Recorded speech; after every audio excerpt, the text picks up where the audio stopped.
Hi, my name is Mahmoud, and in this lecture we will see the project structure.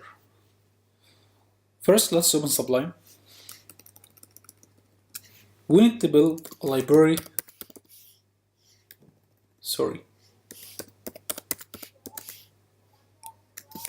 system for managing day-to-day transaction or process on a library.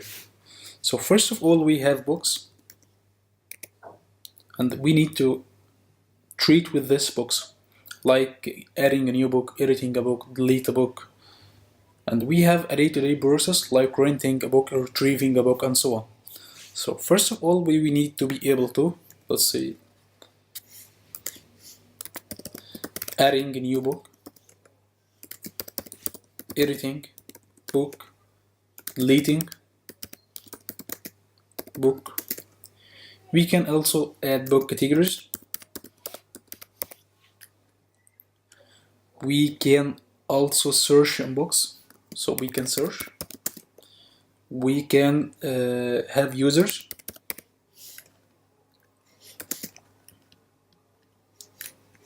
With login and sign up, something like this. And we need to have settings for adding information to the user, like categories, author of these books, the publisher, and we need to save also the day-to-day operations, like renting a book or retrieving a book and so on.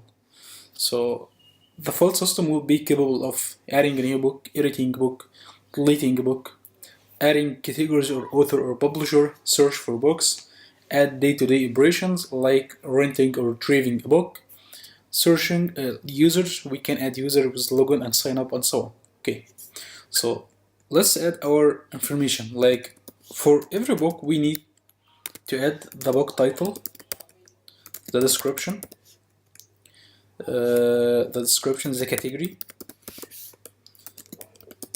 the price. We need also to add the author, the publisher, and I think this is enough for every book. We need to add users with, let's say, username, password, email address. So I think this is all the information we need for our library system. We need also to generate reports. So we need our system to be able to generate reports and export these reports in Excel files. So our library system will be capable of adding, editing, deleting book, adding categories or deleting categories, search for books, login for users or sign up, settings for add some information. We have to record day-to-day operations. We can also export reports. And the main thing that we will treat with is our books information, like title, description, category, price, author, and publisher. And we have also the user. We can take the username, password, email address, and I think this is enough. So now at least we have an overview of our project.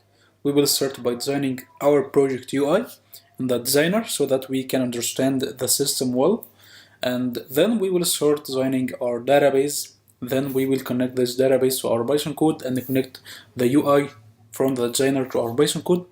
Then we will start coding every one of these features one by one to the end of this system. So let's start from the next lecture to design our system. See you in next lecture.